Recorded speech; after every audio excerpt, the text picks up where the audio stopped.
रुपये कोणाला पाहिजे तर सगळे हात वर करणार. पण मी जर म्हणलं आता पाहिजे कोणाला असून पण हात वर नाही करणार, का माहितीये? अवघड जागेचं दुखणं, सांगता येत नाही, दाखवता येत नाही, गडबड आहे.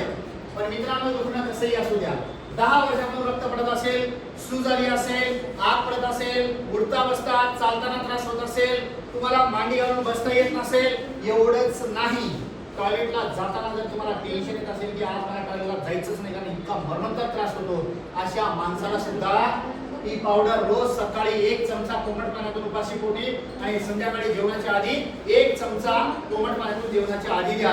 1 गोळी सकाळी 1 गोळी संध्याकाळी द्या. 10व्या दिवशी तुम्हाला रिझल्ट जाणवायला सुरुवात होणार. 5 वर्षापासून रक्त पडत असेल तरी 10व्या दिवशी त्याचा रक्त पडायचं कमी होणार. एवढ्या ताकदीचं फळ आज तुमच्या हातामध्ये देतोय, याची गरज आहे का नाही?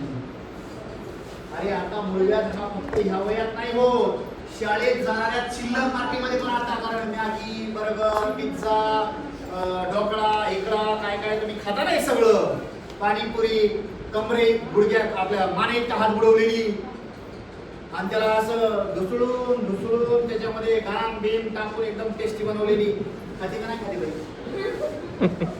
जरूर खात जा, कारण त्याच्या घामातून तयार झाली. इतकी मेहनत अख्खं घाम त्यात, मग टेस्टी लागणारच, खारट. ओके, खात जा. हे प्रोडक्ट जबरदस्त आहे.